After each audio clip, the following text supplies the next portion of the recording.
Vamos a abrir nuestras Biblias en Génesis capítulo 22. La semana pasada hablamos sobre Abraham. Hoy vamos a hablar sobre Isaac, su hijo.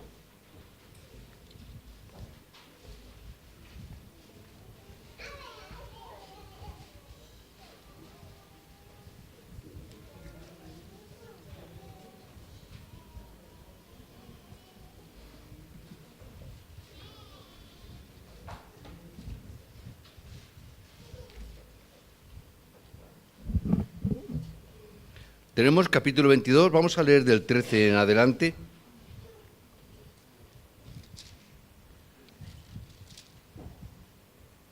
Dice así la palabra del Señor, lo leemos todos juntos antifonalmente. Empiezo diciendo: entonces alzó Abraham sus ojos y miró, y he aquí a sus espaldas un carnero trabado en un zarzal por sus cuernos. Y fue Abraham y tomó el carnero y lo ofreció en holocausto en lugar de su hijo. Y llamó su nombre. Tanto se dice hoy en el monte de Jehová.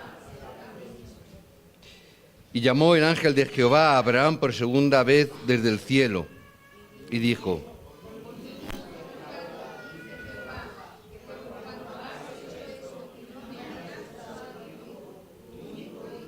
de cierto te bendeciré y multiplicaré tu descendencia como las estrellas del cielo y como la arena que está a la orilla del mar, y tu descendencia poseerá las puertas de sus enemigos.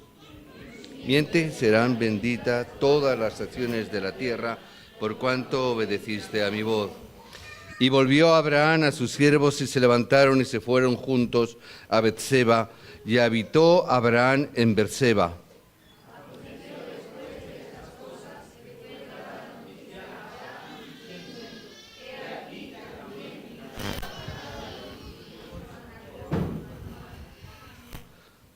Ud su primogénito, Bud su hermano, Kemuel padre de Aram.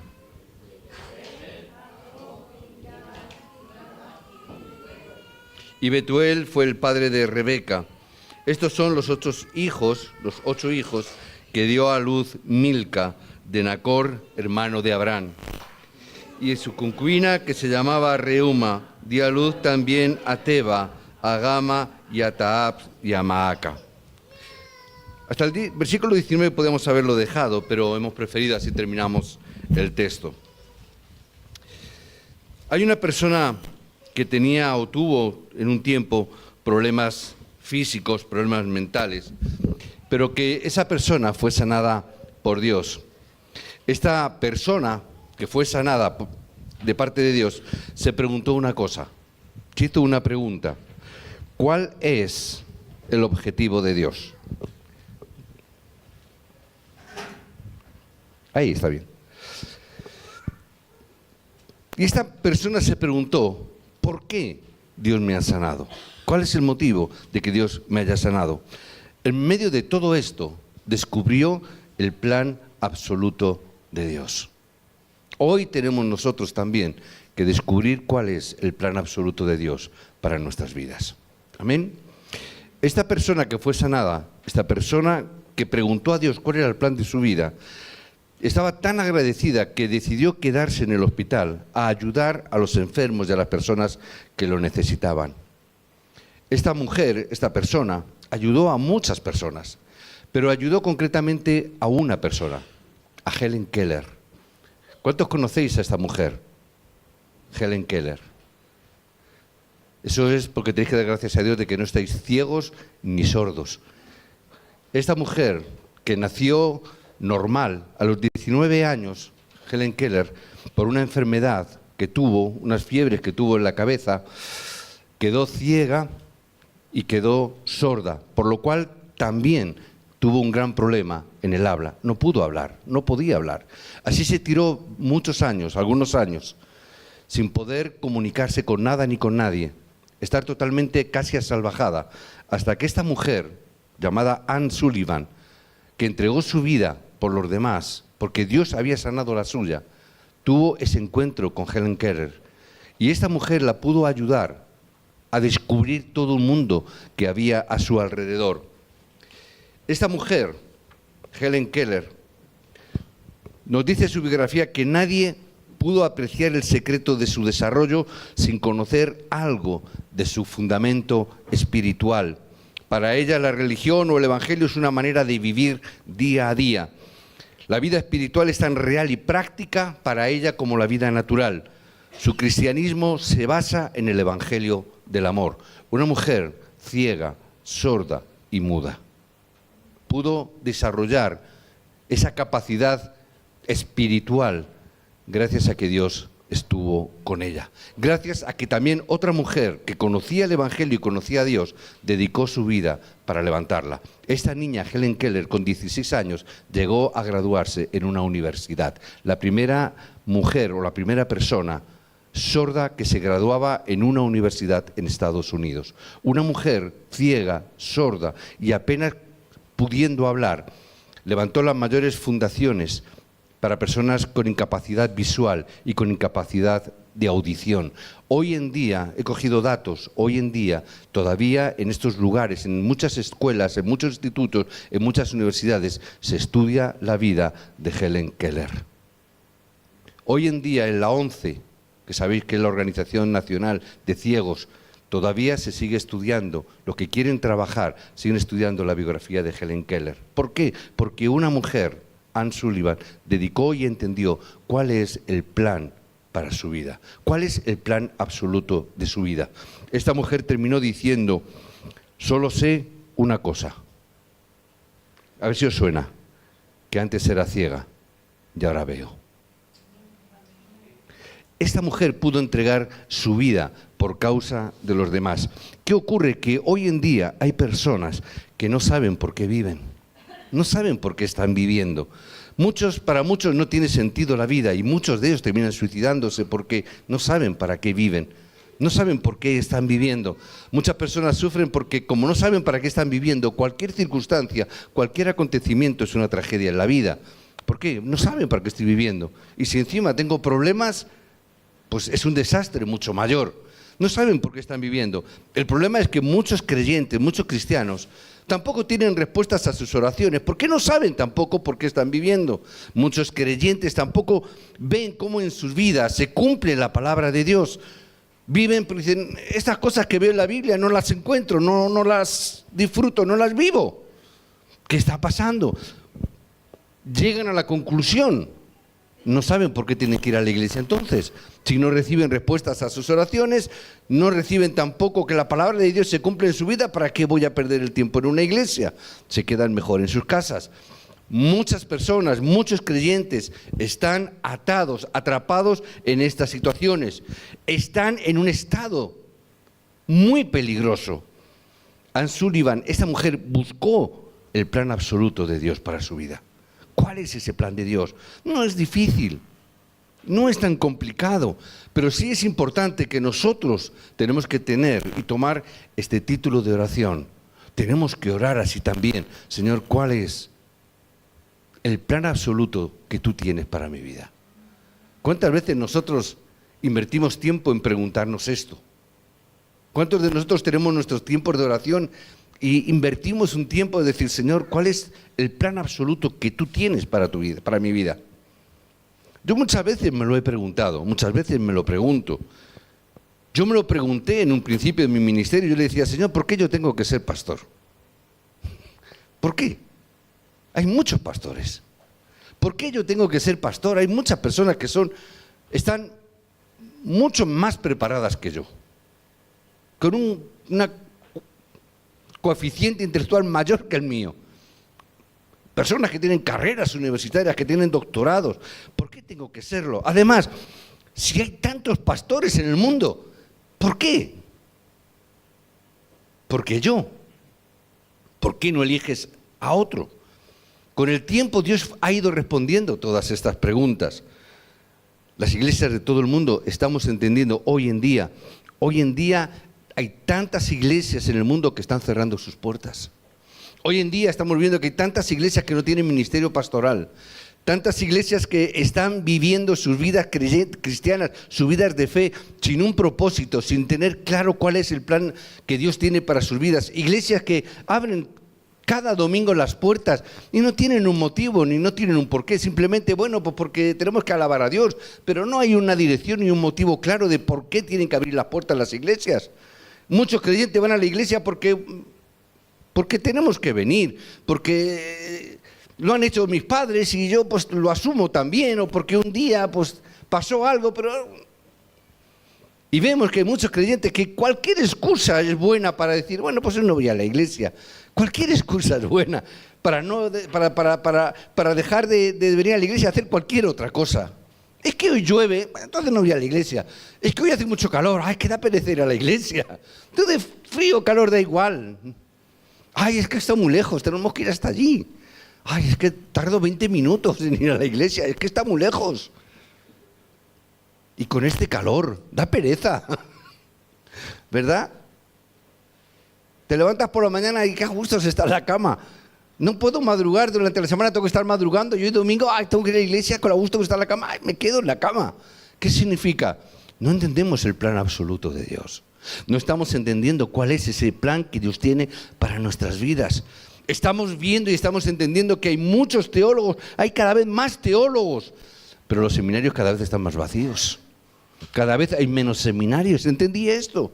En ese momento vi el plan absoluto de Dios. Señor, mira, yo no soy el más importante. Yo he llegado a esta conclusión. No soy una persona importante. No soy una gran persona en absoluto. Solo permíteme hacer una cosa. Que predique solo evangelio. Solo evangelio. Hazme ser un pastor. No que predique a Cristo, sino que predique solo Cristo. He llegado a tener esta conclusión. Por eso yo tengo que estar preguntando cuál es el plan de Dios para mi vida. Tienes que plantearte y preguntarte, ¿cuál es el plan de Dios para mi vida? ¿Por qué yo estoy aquí? Tienes que preguntarte. ¿Por qué hoy has venido hasta aquí? ¿Ha sido porque el pastor o la pastora han sido muy pesados llamándote por teléfono para que vengáis? Lo digo por unos hermanos que tengo aquí a mi izquierda. ¿Por qué? ¿Por qué los que venís de otros países, de otras naciones, habéis venido aquí? ¿Cuál es el plan absoluto de Dios por el cual Dios os ha traído de vuestros países a este lugar? ¿Por qué? ¿Por qué un día una joven pasa por la puerta de la iglesia, ve el cartel, ve el teléfono y se le ocurre llamar por teléfono? A nadie se le ocurre, solo a ella se le ocurrió hacer eso. ¿Por qué? Hay un plan absoluto de Dios. No es una casualidad, no es una circunstancia. El testimonio de Pascual la semana pasada ha recorrido muchas iglesias. ¿Y por qué te quedas aquí? Mi esposa es de la que hacen este tipo de preguntas. Estoy buscando iglesia. ¿Y qué haces aquí? Vete a buscar más. Busca a ver. Que a veces la tengo que decir, cariño, no hace falta que los eches. Ya se irán ellos solos. Si no tienen que estar aquí. ¿Pero por qué? ¿Cuál es el plan de Dios por el cual una persona, después de ver X iglesia, aquí? ¿Por qué? Hay un plan absoluto de Dios. Tengo que ver el plan absoluto de Dios en todas las cosas, en todos los acontecimientos. José fue vendido como esclavo, es un acontecimiento de su vida. Pero José descubrió el plan, él entendió.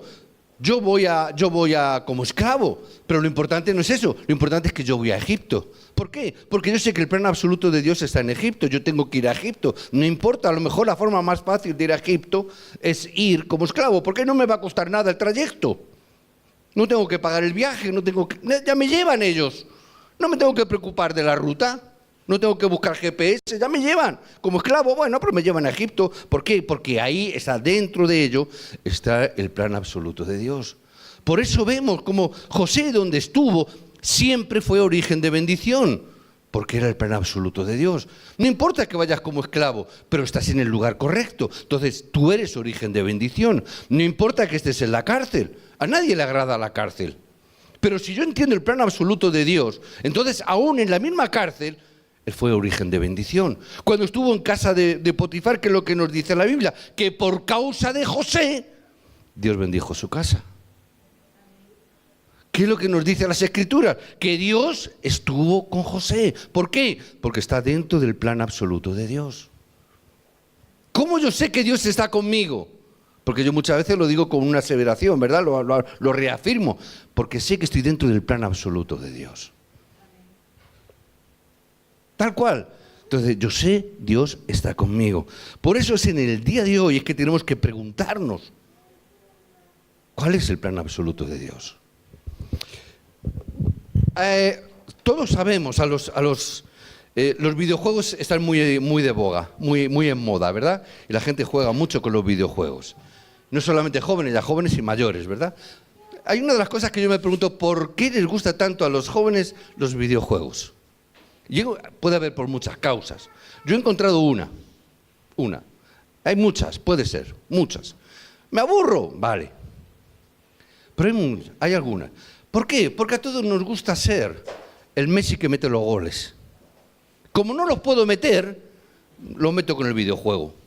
Me voy a jugar, ¿qué te pides? ¿El Madrid o el Barcelona? No, yo el Madrid, no, yo el Barcelona. Vale, pues yo Messi, pues yo Cristiano Ronaldo. Ay, no, que ya no está en el Madrid. Bueno, pues el Gareth Bale. ¿Por qué? Nos gusta. Nos gusta ser protagonistas y nos gusta hacer cosas. Nos gusta ser pilotos de Fórmula 1. ¿Por qué? Nos gusta conducir. ¿Pero qué ocurre? Que a la segunda vuelta te has estrellado. Te han matado. O has perdido el partido. O eras un héroe, eras un capitán, eras un soldado que vas, o eras un boina verde. Y yo lo veo a los chavales que juegan con las metralletas y los bazocas, hacen, en fin, cosas de esas. ¿Verdad? Los remanentes saben más de esto que yo. ¿Es así o no? Ahí van los soldados, los boinas verdes van haciendo cosas, misiones. Pero llega un momento, pues te han matado. Te han matado, y saltan los remanentes, o no remanentes. ¡Caramba, me han matado! ¿Y ahora qué ha pasado? No importa, tengo 2 vidas más. ¿Qué significa? Lo sigo intentando. ¡Ay, he perdido con el Madrid o el Barcelona! ¡He perdido! No importa, ahora he hecho otra partida, a ver si gano. ¿Qué significa eso?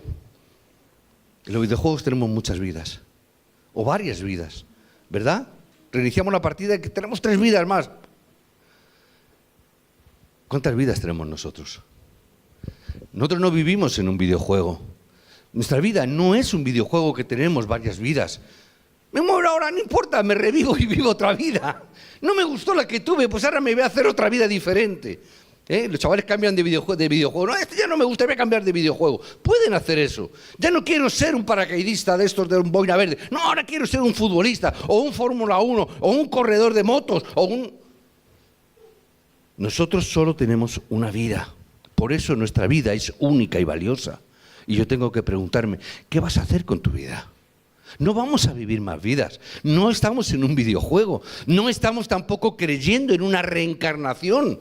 La palabra de Dios nos dice que no existe tal reencarnación, que solamente el hombre muere una sola vez y va a la presencia de Dios. Pero, ¿qué es lo que significa? No nos gusta. Y hemos creado un videojuego, la reencarnación.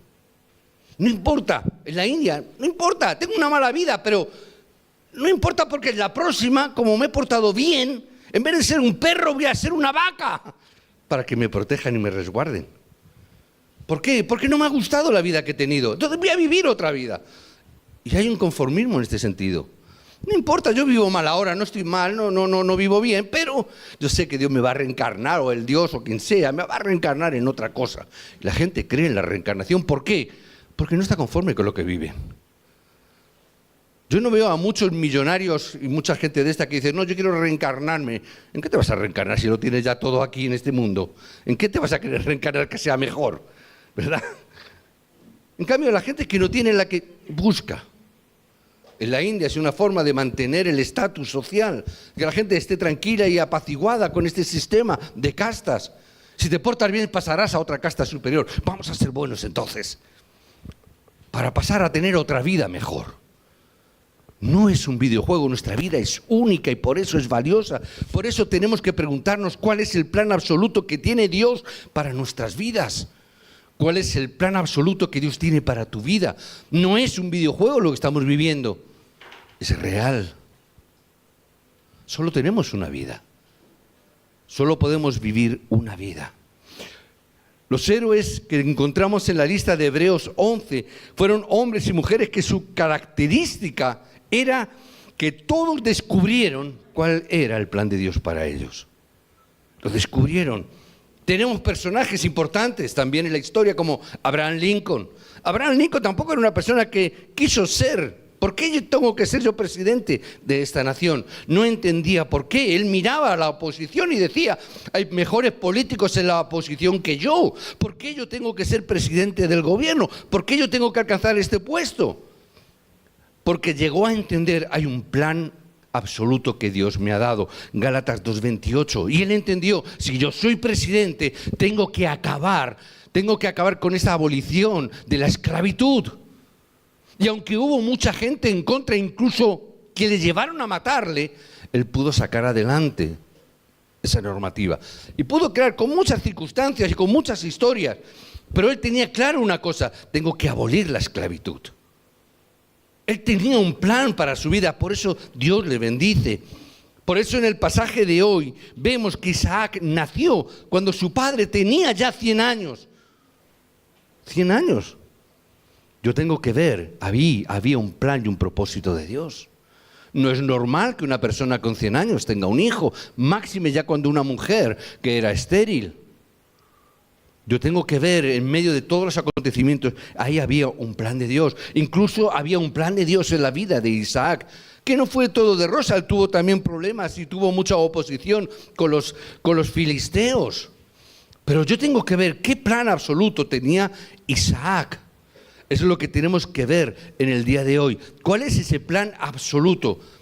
Isaac descubrió algo importante. Isaac descubrió la esencia del Evangelio que bloquea los problemas y los desastres que hubo en aquella época. Y yo tengo que ver que ahora mismo, también hoy, nos encontramos que nuestra época también es una época de desastres.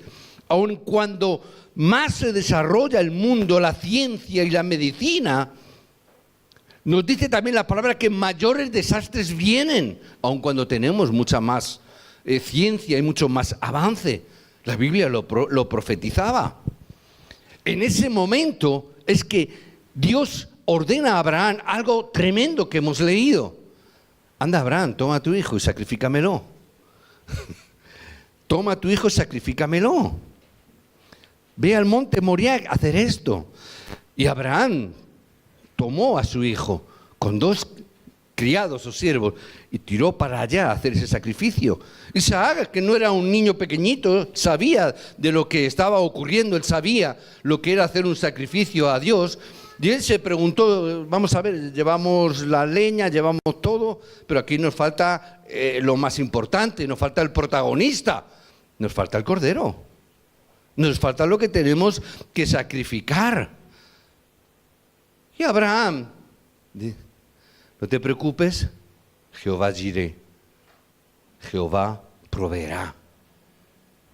Vale, entonces subió. Tenemos que ver la esencia del Evangelio que para los desastres de la época. Tengo que ver esa secuencia. Por eso, aunque los criados intentaran pararle, y seguramente los criados le intentaran convencer, tú estás loco, no hagas eso. ¿Cómo vas a matar a tu hijo? ¿Cómo Dios? Es decir, lo que muchas veces nos preguntamos nosotros cuando leemos este texto, ¿verdad? ¿Cómo Dios puede hacer que mande a Abraham sacrificar a su hijo? ¿Es un Dios tirano? ¿Es un Dios injusto? ¿Es un Dios tal? ¿Es un Dios cual? Probablemente los siervos de Abraham le dirían cosas así. No seas loco, ¿cómo vas a hacer eso? A ver si te habrás equivocado. No será la voz de Dios, será el diablo que te ha engañado. Mira a ver que a lo mejor, ¿cómo Dios te va a quitar el hijo que te ha dado? ¿Porque es suyo quizás? Y cuando Dios da, también Dios puede quitar porque todo es suyo. La cuestión no es, en este sentido, esa. No es ese quizás el problema. A veces que nosotros pensamos que por ir solo a la iglesia recibimos respuestas. No, Dios tiene que responderme porque, hombre, yo soy bueno, voy todos los domingos a misa. Perdón, a la iglesia. ¿Verdad? Porque a veces algunos creyentes vienen al culto como si van a misa de 12, ¿verdad? Entonces muchas veces pensamos que por eso ya está todo hecho. Eso significa no has entendido la esencia del Evangelio. Por eso es el objetivo que está dentro del plan absoluto de Dios. Yo tengo que verlo. Tenemos que tener la respuesta que hay dentro de la esencia del Evangelio. No es quedarme solamente en la superficie. Cuando yo veo esto, ¿por qué tiene que morir Isaac? Siempre viene el humanismo. ¿Por qué tiene que morir Isaac?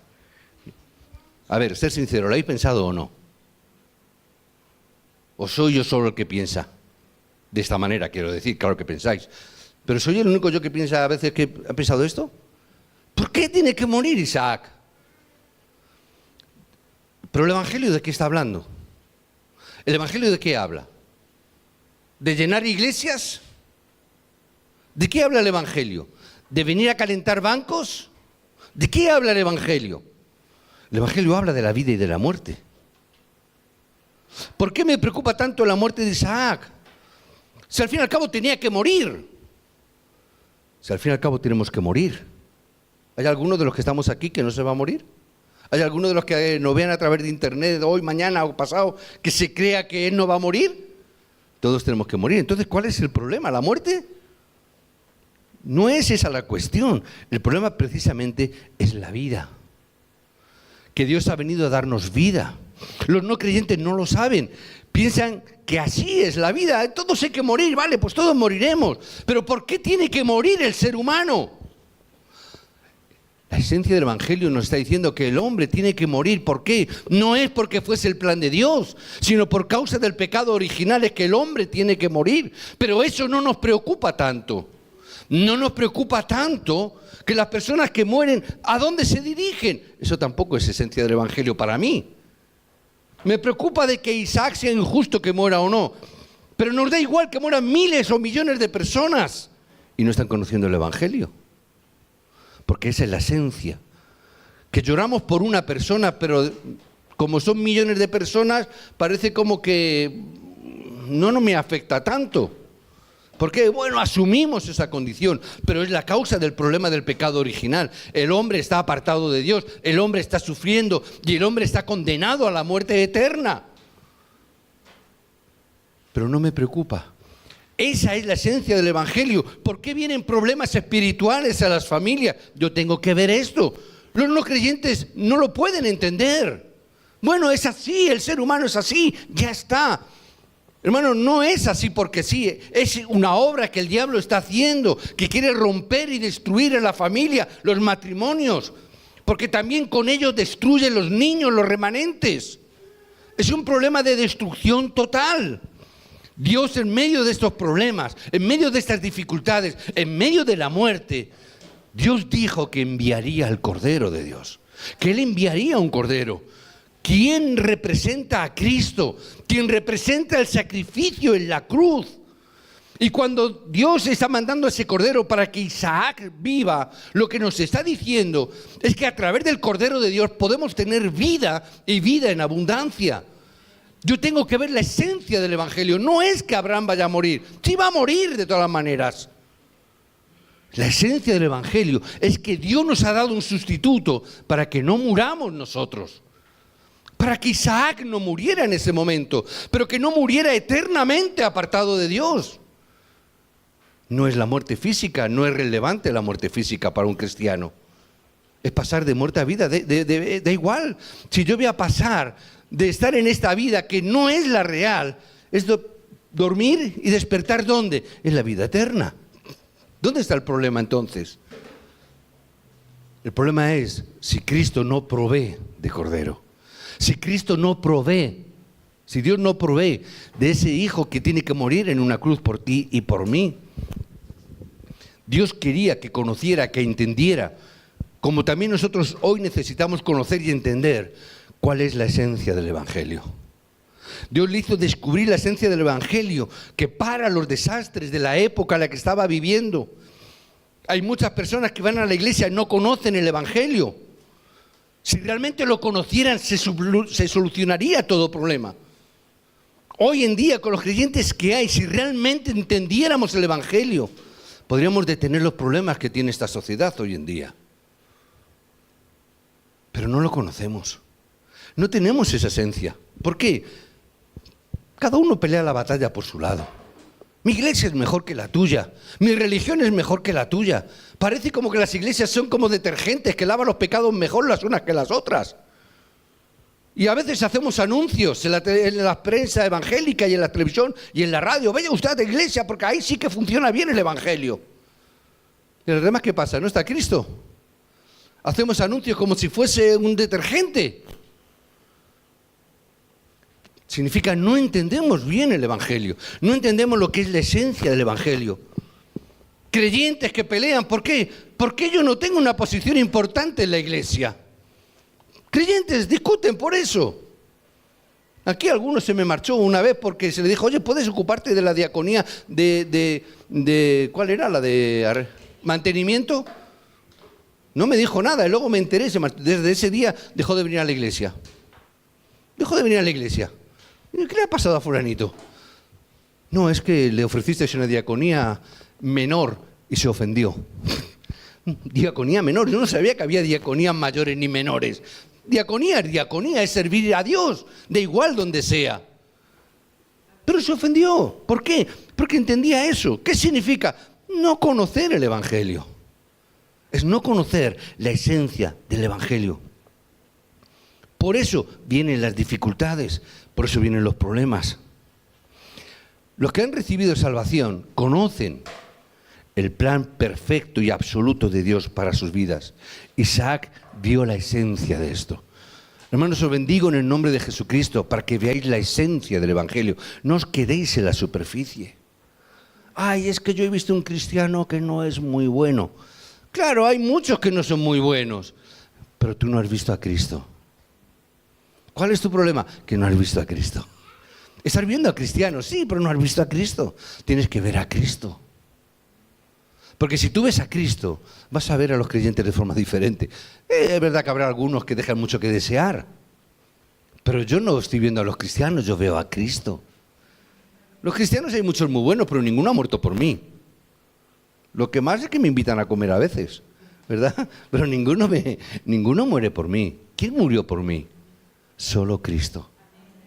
Por eso decimos solo Cristo. Muy bueno, oye, me han invitado a cenar, gracias, muy bien, muy contento, muy feliz, pero solo Cristo murió por mí. Amén. Tenemos que a través de este acontecimiento, es que conoció la fe de Abraham y Dios bendijo a este hombre. Dios, a través de este acontecimiento, también Dios le dio una bendición a Isaac. A través de ti tú harás la evangelización del mundo. Tu descendencia será eterna. Por eso entre los remanentes tienen que salir muchos políticos, economistas, para poder conquistar la época en la cual Dios nos ha puesto. Isaac descubre la esencia de la vida, que para y bloquea los desastres que hay en el campo a nuestro alrededor. Por eso desde este día tenemos que buscar esto, las obras del Espíritu Santo, las obras que el Espíritu Santo puede hacer en tu vida. Nada ni nadie las puede detener. Tengo que ver esto. Las obras del Espíritu de Dios no pueden ser detenidas por los hombres. Nosotros no podemos ver las obras que los demonios hacen alrededor nuestro con nuestros ojos. Hay un dato, sabéis que como vamos a Corea muy a menudo, en Corea hay más de 700.000 brujos y adivinos, más de 700.000 hombres y mujeres que se dedican a la brujería, a la adivinación. Están ahí. Y tú vas por Corea y los ves anunciados con sus carteles luminosos inclusive. Ahí están. En todos los barrios, en todas las zonas. Los encuentras. No hace falta que sea una zona pobre y deprimida, ¿no? En los grandes lugares, en todos los sitios. Más de 700.000, yo creo que se han quedado cortos. Pero más de 700.000 hombres están ahí. A través de estos hombres los demonios obran. Están obrando ahí. Por eso es que Dios nos prometió, Cristo tomó esa promesa que nos enviaría al Espíritu Santo, que nos enviaría al Consolador. ¿Para qué? Para que todos los desastres que toda esa población de adivinos, de brujos, está haciendo en la sociedad, sea detenida en el nombre de Jesucristo. Por eso Dios es que levanta una iglesia. ¿Para qué? Para frenar todo ese problema. Yo tengo que ver esa esencia, yo tengo que ver esa realidad para la cual Dios me ha levantado. Por eso, como Dios te ha levantado y te ha puesto con un plan absoluto en esta sociedad y en este mundo, es por lo cual os bendigo para que no os preocupéis por nada, porque Dios tiene todo control de las cosas. No os preocupéis. ¿Por qué? Estáis en el plan absoluto de Dios. Nada te puede parar, nada te puede detener. Isaac entendió la manera para parar los desastres de su época. Génesis 26:12, pudo cosechar 100 por 1, dice la palabra. No nos quedemos solamente con la economía en esto. No quiero utilizar este texto como muchos telepredicadores para sacar ofrendas. No estoy hablando de eso. Estoy hablando de la evangelización del mundo, que Dios levantará un hombre para evangelizar cientos de personas, para levantar un pueblo de Dios que pare y frene los desastres del campo en el cual estamos. No estamos hablando de la economía. Siempre parece ser que el problema es la economía y es mentira. Si el campo es conquistado por el Evangelio, Dios tiene la economía preparada en el campo. Dios levantará 100 por uno. ¿Qué hace? ¿Es que Dios va a mandar billetes de 100 euros volando? Dios levantará hombres y mujeres que tendrán la economía y no hay problema por eso. Cuando Pablo estaba predicando, dice que se convirtieron muchas, no pocas, dice la palabra, que eran mujeres adineradas. ¿Por qué dice tiene ese dato? Porque estaba hablando de que la economía estaba en el campo. Dios va a levantar hombres y mujeres para parar los desastres de esta época. No tenemos que preocuparnos por nada. ¿Qué es lo que yo tengo que ver? Que si somos verdaderos obreros, que estamos entendiendo el plan absoluto de Dios, Dios nos va a bendecir 100 veces más para que hagamos las misiones mundiales. No solamente aquí, sino para que podamos ir hasta el último de la tierra. ¿Tú sabes la envidia que me dan Mariano y Rosalía?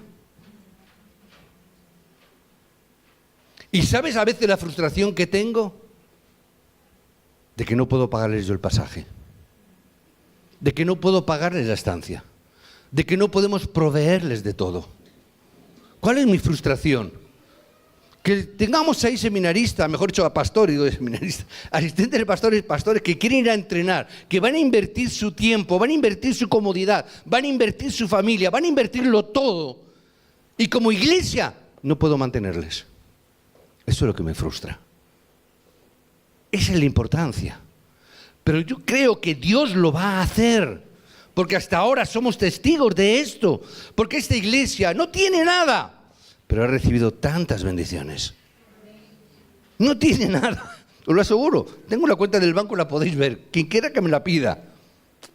No tenemos nada. No hay ni un euro ahorrado. Vamos viviendo domingo a domingo tras ofrenda, nada más. Tenemos el día de ayer, no el día a día, el día de ayer. Pero hemos recibido tantas bendiciones de poder mandar, es decir, encomendar a 2 hermanos que vayan a hacer las misiones a Guinea. Perdón, a Guinea, Angola. Otra vez digo el Congo, ahora Guinea, y donde se van es a Angola. Estamos tan agradecidos que pastores, obreros, quieran irse, dejarlo todo, invertirlo todo por causa del Evangelio. Dios no va a proveer 100 por uno. Dios proveerá. Por eso tenemos que descubrir la esencia del Evangelio. Por eso tenemos que descubrir y quebrantar todas las maldiciones y los desastres que vendrán en un futuro. Ahora tenemos que ver eso. Hay muchos que piensan, bueno, ya cuando los chicos sean mayores ya harán. Sí, claro, ya harán. Pero Dios nos está preparando y vemos la palabra, que no solamente descubrió la esencia para parar los desastres de la época y del campo, sino que también descubrió la esencia para parar los desastres del futuro. A ti, no sé, a mí me interesa el futuro. Pero hombre, tú ya peinas canas. Sí, pero tengo hijos y nietos. ¿Amén? No importa. No, que tú ya eres mayor, no tienes futuro. ¿Cómo que no? Tengo a mis hijos y a mis nietos, ese es mi futuro. Y tengo a los remanentes de esta iglesia, ese es mi futuro. Esos son mis discípulos, esos son mis evangelistas. ¿Cómo que no tengo futuro? Esos son los que no tienen fe. Tenemos ese futuro, pero Dios nos ha dicho que tenemos que levantarnos con la esencia para parar los desastres del futuro. Por eso Génesis 22:18, ¿qué es lo que Dios le dice a Abraham? En tu simiente serán benditas todas las naciones de la tierra. ¿Dónde? ¿En quién? En tu simiente, en tus hijos, en tu descendencia.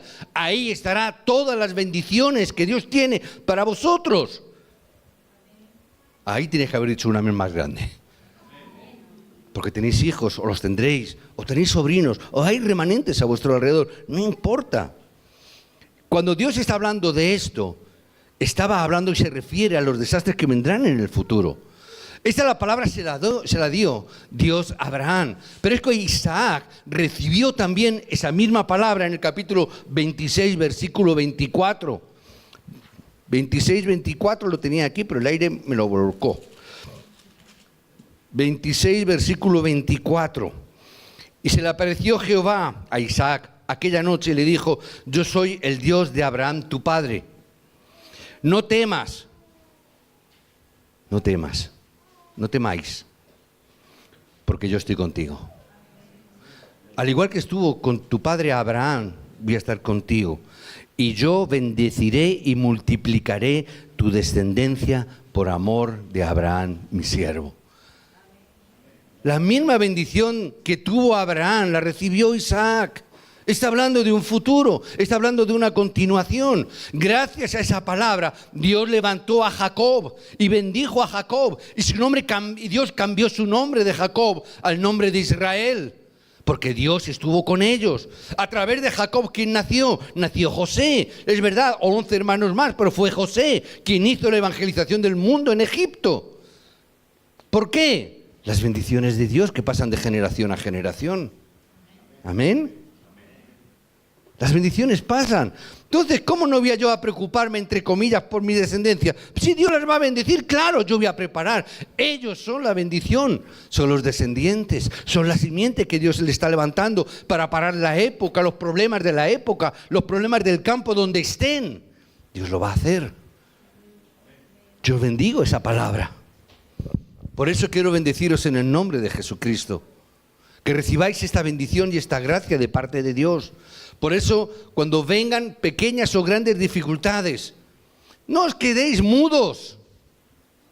Preguntar a Dios: ¿cuál es el plan absoluto que tú tienes?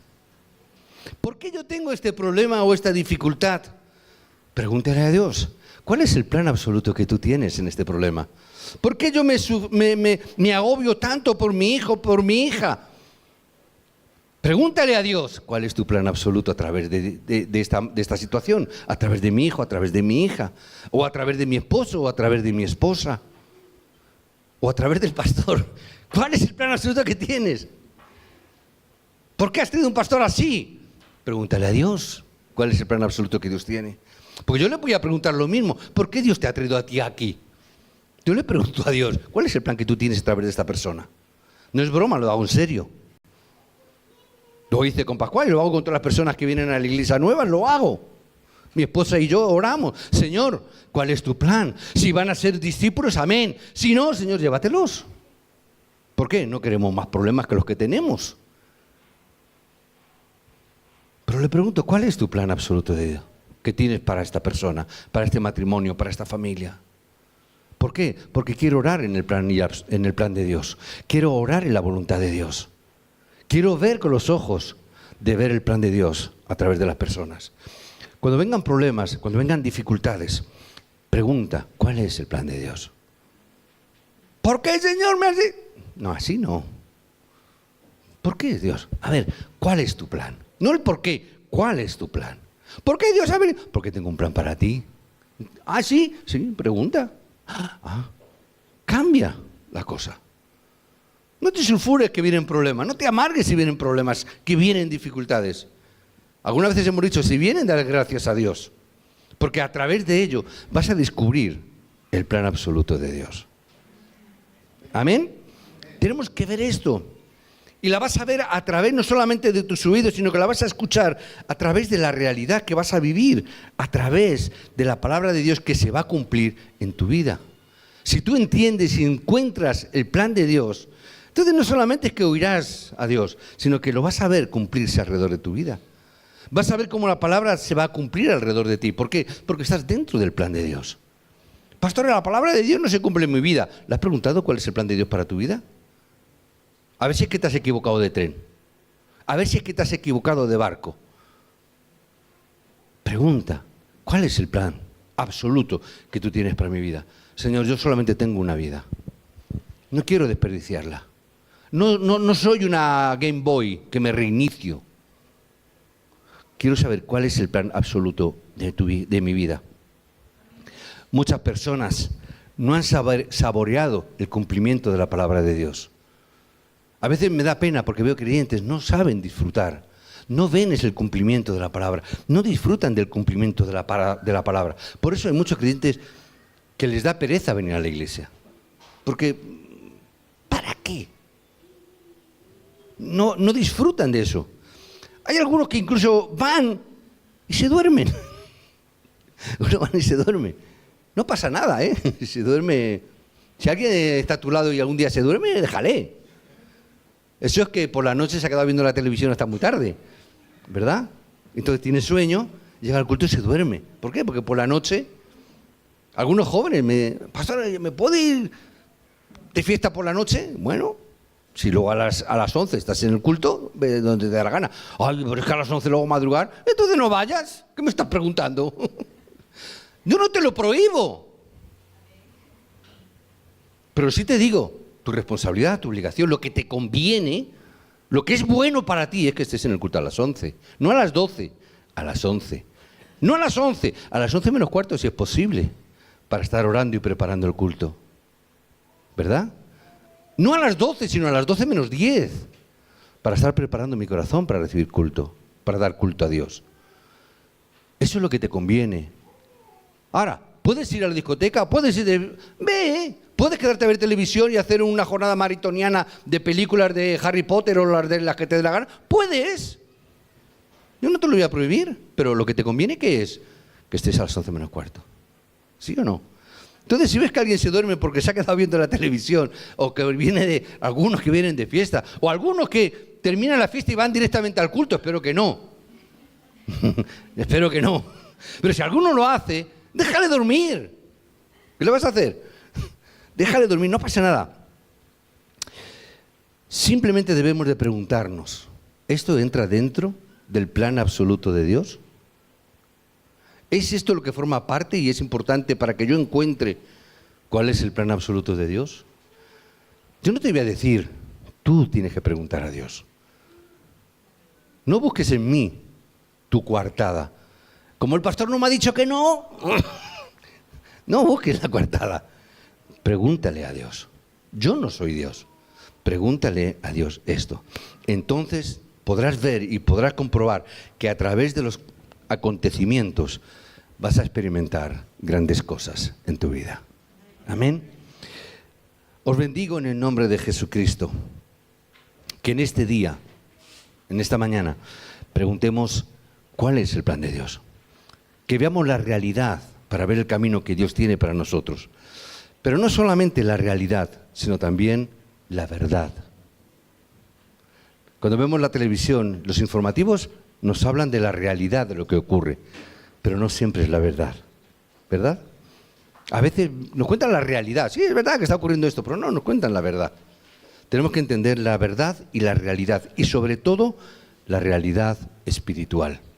Os bendigo en el nombre de Jesucristo para que veamos el plan de Dios juntos, que el plan absoluto de Dios lo podamos vivir y experimentar, para que vengan las respuestas a nuestras vidas, que recibamos las mejores bendiciones que Dios tiene por estar delante de Él. Señor, estando delante de ti en esta mañana, entendiendo, Señor, la necesidad de ver y entender y comprender cuál es tu perfecta y absoluta voluntad para mi vida.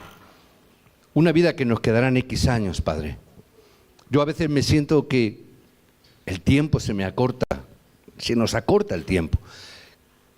Queremos aprovechar el tiempo que tú nos das. Queremos vivir la vida con un propósito.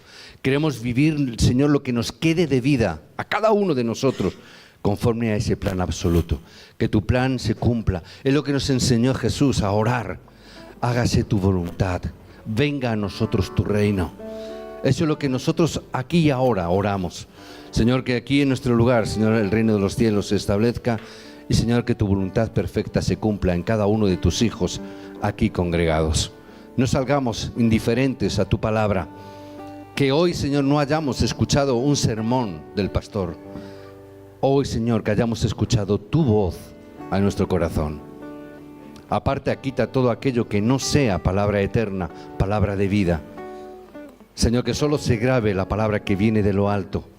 Que toque nuestro corazón, que haya tocado nuestro corazón, que haya tocado nuestra alma, pero sobre todo que haya tocado nuestro espíritu. alma y sentimientos, está bien, pero Señor, toca nuestro espíritu para que eso se grave, para que se enraíce, lleve fruto y forme nuestra naturaleza.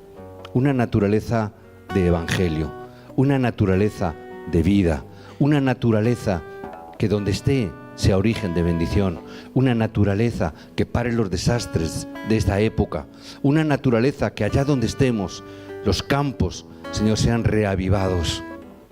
Padre, una naturaleza que pueda darte toda la gloria y toda la honra, una naturaleza que sea de devoción, no solo de pedir, sino para devocionar nuestras vidas por causa del Evangelio. Te doy gracias, Padre, que en esta iglesia y en esta congregación, incluso a día de hoy, hay hombres y mujeres que están dispuestos a hacerse esta pregunta y cuando reciben respuestas, incluso son capaces de poner en marcha esos planes que tú tienes. Por eso te doy gracias por ello y los bendecimos en el nombre de Jesucristo. Amén. Amén. Vamos a